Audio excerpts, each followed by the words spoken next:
Dari sisi popularitas lebih enak bersama pelatih lama. Enak. Nggak akan dimaki-maki, nggak akan di head speech lah, di inilah, wah kalau kita mah udah habis-habisan lah. Didoakan ke akhirat lah. Aneh-aneh. Jadi kalau mau main aman, ya pertahankan. Tapi ada hal besar yang harus diambil. Dan itu untuk merah putih.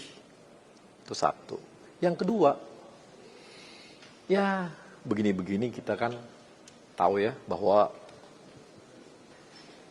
kami nggak pernah, atau bukan nggak pernah sih, mudah-mudahan selama periode Pak Erik ini,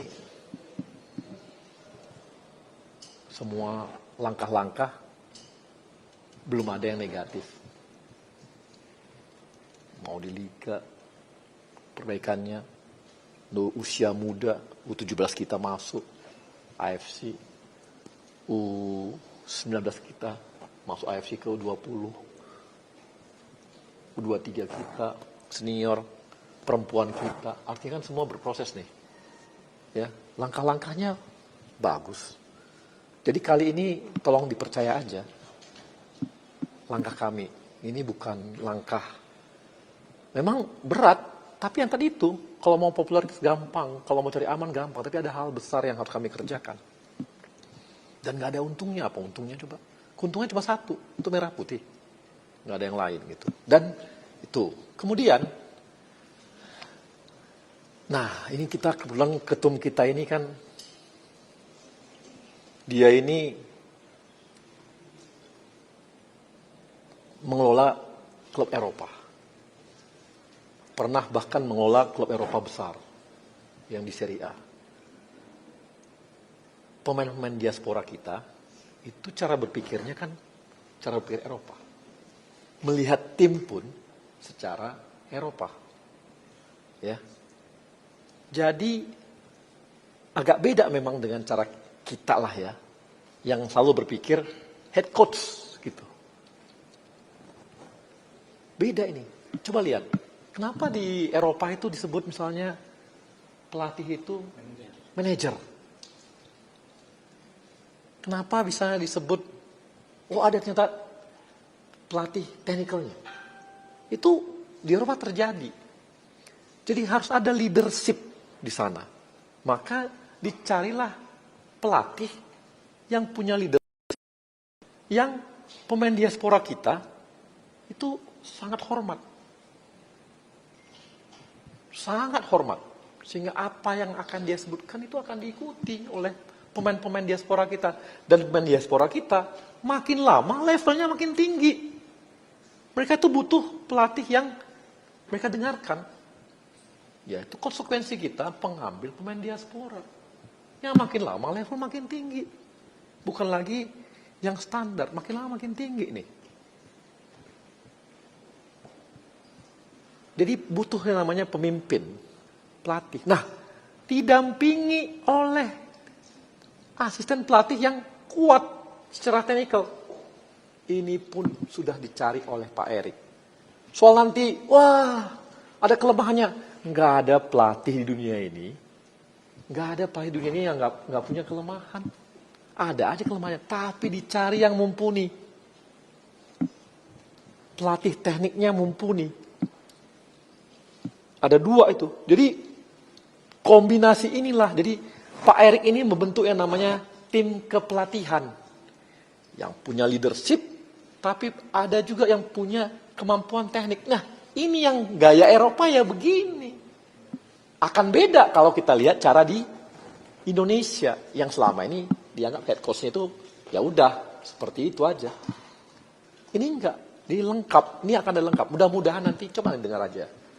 Siapa nanti yang khusus asisten pelatihnya ini teknis. Yang pasti ya level tinggi lah di Belanda juga. Bagus lah. Maksudnya bagus lah dari Belanda juga diambil. Yang punya prestasi meloloskan klub-klub masuk Eredivisie gitu. Jadi oke, mudah-mudahan ya. Jadi, nah asisten seperti ini yang lagi yang semua ini satu kesatuan. Satu dihargai, satu punya kemampuan teknis juga, yang lain dan sebagainya. Dengan seluruh timnya lengkap. Itulah yang diusahakan untuk membuat lengkap tim pelatihnya. Jadi ini agak berbeda memang. Pak Erik ini agak berbeda. Jadi cara berpikir beliau adalah cara berpikir bagaimana mengelola sebuah klub, tim di Eropa, karena pemain diaspora kita makin lama, makin level tingginya, makin tinggi gitu levelnya. Dan dengan head coach yang level yang seperti ini, nanti dia juga yang akan melobi pemain-pemain diaspora yang selama ini mungkin belum terbujuk untuk mau masuk ke kita. Jadi nanti dia juga yang akan melobi dan mengajak pemain-pemain diaspora untuk masuk ke kita. Nah, yang ini pun dipikirkan sampai level itu. Jadi nggak bisa cuma selama ini kan kita tahu Pak Erik itu yang lobby kemana-mana gitu. Dengan timnya lobby kemana-mana. Kita butuh support juga dari head coach yang sanggup melobi kemana-mana gitu. Sampai dia bisa dapat. Dan udah ada satu yang selamanya susah kita dapat. Mudah-mudahan bisa jalan. Mudah-mudahan. Nantilah itu. Tapi artinya udah mulai kerja juga untuk hal-hal yang seperti itu. Gitu. Bang, Oke. Bang, ini kan meskipun kemarin Pak Ketum juga belum sebut nama spesifik siapapun, tapi di jagat sosial media kan banyak nama-nama yang disebut, bahkan Fabrizio Romano berani disebut, Patrick Kluivert, dan juga ada Luis Van Gaal. Terkait hal itu bagaimana Bang? Kan tadi udah saya kasih clue-cluenya. Dicari orang yang memang di Eropa, di Belanda pun dia dihargai. Kalau di istilah wartawan, abang-abangan. Kalau udah abang-abangan manggil kan, namanya kita junior-junior pasti siap bang, kan gitu. Arahan bang. Mudah-mudahan yang begitu juga yang kita dapat nanti. Yang dia kalau ketemu pemain-pemain ini, arahan bang, siap bang, ya begitu. Gitu. Oke. Bang, kalau rumor Luis Van Gaal ada jadi direktur olahraga, ada bantahan nggak? Kan udah dibantah sama Van Gaal ya? Gulit bang. Apanya? Ya nggak tahu lah ya, gitu. Berarti dari PSSI membantah juga nih bang? Pokoknya kita nggak tahu. Jadi intinya Dirtek itu udah ketemu apa belum? Bang? Kita gini dulu. Dirtek itu, nah ini Dirtek itu tidak hanya sekedar membawahi pemain timnas. Dirtek juga harus mampu untuk membangun filosofi sepak bola. Itu artinya dia harus muter-muter seluruh Indonesia nih. Jagoan tapi juga harus bisa keliling-keliling Indonesia. Indonesia besarnya bukan main. Dari Aceh ke Papua itu 8 jam ya, berapa jam? Satu benua Eropa juga gitu ya. Dan itu muter-muter gitu. Itulah. Oke. Jadi udah ketemu belum Pak? Nyari Dirtek itu gara-gara itu bang? Gara-gara yang harus siap standby terus gitu? Iya, kita kan harus ini ya. Dan harus dia mampu kemana-mana. Dia bisa ke Aceh, bisa ke Palembang, bisa ke Kalimantan, bisa ke Sulawesi, menyamakan persepsi. Nggak gampang. Kita nggak hanya bisa bikin Dirtek gitu. Berarti udah ada ya Bang? Ya itu nanti aja. Bang, total tim kepelatihan yang akan dibawa tuh berapa sih boleh tahu? Total tim kan lengkap, ada yang 3, 1 head coach-nya, asistennya 2, habis itu nanti ada tim yang analisnya, ininya, apa semua tuh lengkap lah gitu. Itu sepaket diperkenalkan tanggal 12 itu semua. Ya mudah-mudahan. Kalau ada kayak STK sih, ada pelatih fisik, ada pelatih khusus. Pelatih fisik udah pasti ada. Oh itu belum tahu. Berarti 2 asisten salah satunya yang nanti bertanggung jawab U23 ya Bang? Ada salah satu yang menanggung jawab 23, ada juga bertanggung jawab terhadap teknik. Bang, mungkin balik lagi tadi soal PSSI rugi yang bukan rugi maksudnya harus mengeluarkan puluhan M ya. Berarti penekanan aja itu berarti kompensasi atas kontrak Sintayong ya Bang. Dan apakah angkanya sampai saat ini sudah disetujui atau masih dalam perhitungan? Enggak, udah sesuai dengan kontrak aja. Yang final. Jadi kalau ada yang bilang, wah ini permainan ini itu mafia apa semua, aduh, puluhan M, Bang ada izin nggak tanggapan, mungkin lah. Siapa yang mau? Ada-ada aja. tanggapan Dwi Putra Sintayong yang menyayangkan sikap PSSI seperti apa, Bang? Saya rasa sebagai anak harus kita hargai, wajar begitu. Tapi mungkin bisa juga tanya sama bapaknya, bagaimana sikap kami selama 2 tahun ini. Ya kan? Kan 2000 kemarin sampai sekarang, gaji nggak pernah telat. Ya, tim pelatih, apa yang diminta oleh Sintayong kita berikan. Sintayong minta dokter. Artinya apa? Dokter dari kita, dia nggak gitu percaya. Artinya tim kesehatan, dia minta sana, itu pun kita kasih. Dia minta pelatih untuk striker, itu pun dikasih. Beliau minta untuk, ya banyak hal kita kasih. Saya rasa pelatih Sintayong juga tahu kok apa yang kami lakukan. Dan kompensasi yang kita berikan juga sesuai dengan kontrak. Coach ST sudah resmi pamitan Bang dengan PSSI. Kan kemarin udah ketemu Pak gitu ya. Arci ya. Bang, terkait rumor yang beredar mengenai calon kandidat itu terafiliasi sama judi gimana?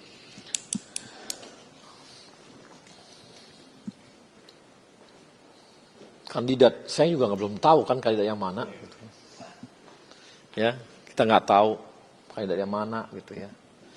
Dan susah juga ya kita ngomong apa semua. Yang pasti kalau dia terlibat match fixing ataupun pengaturan skor atau apapun yang berhubungan judi dengan itu, udah pasti orangnya di blacklist di Eropa. Udah pasti di blacklist di Eropa. Kalau dia terlibat, jadi kalau ada hoax apapun nama itu, entah siapapun namanya terserah lah ya. Yang pasti setahu kami, kalau orang terlibat match fixing, terlibat pengaturan skor, terlibat akibat-akibat semua itu karena akhirnya membuat pertandingan apapun semua itu, pasti sudah di blacklist di Eropa. Bang, Jadi ini tidak di blacklist di Eropa. Nama-nama yang kami ambil itu, ada berapa nama yang kami, 3 nama itu tidak di blacklist di Eropa. Clear ya? Jadi tidak di blacklist. Kalau di blacklist ya nggak mungkin kita panggil. Jadi nggak di blacklist. Ya, gitu. Bang, Ya. banyak supporter bertanya-tanya soal dinamika sebelum lawan Cina. Bisa diceritakan itu Bang secara rinci? Iya kan kemarin Pak Ketum juga bicara bahwa memang ada dinamika yang kita lihat akhirnya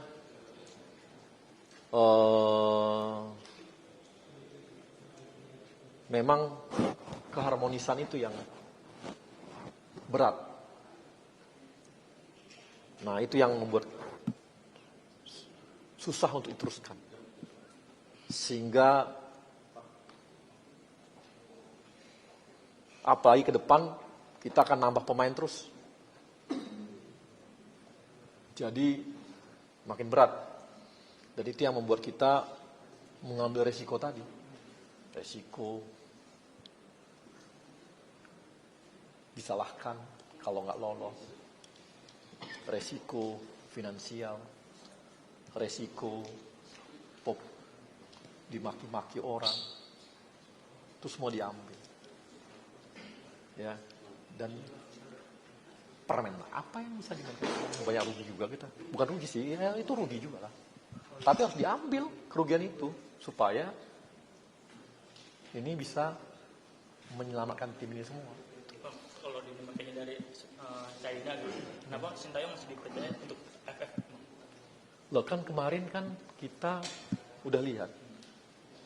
Kan prosesnya yang Piala Dunia itu kan kita lihat juga, ya. Terlalu mepet untuk ngambil langkah untuk yang di situ gitu. Tapi kan beliau masih ada, masih bisa. Ya kenapa nggak kita minta beliau untuk jadi pelatih untuk AFF? Gitu.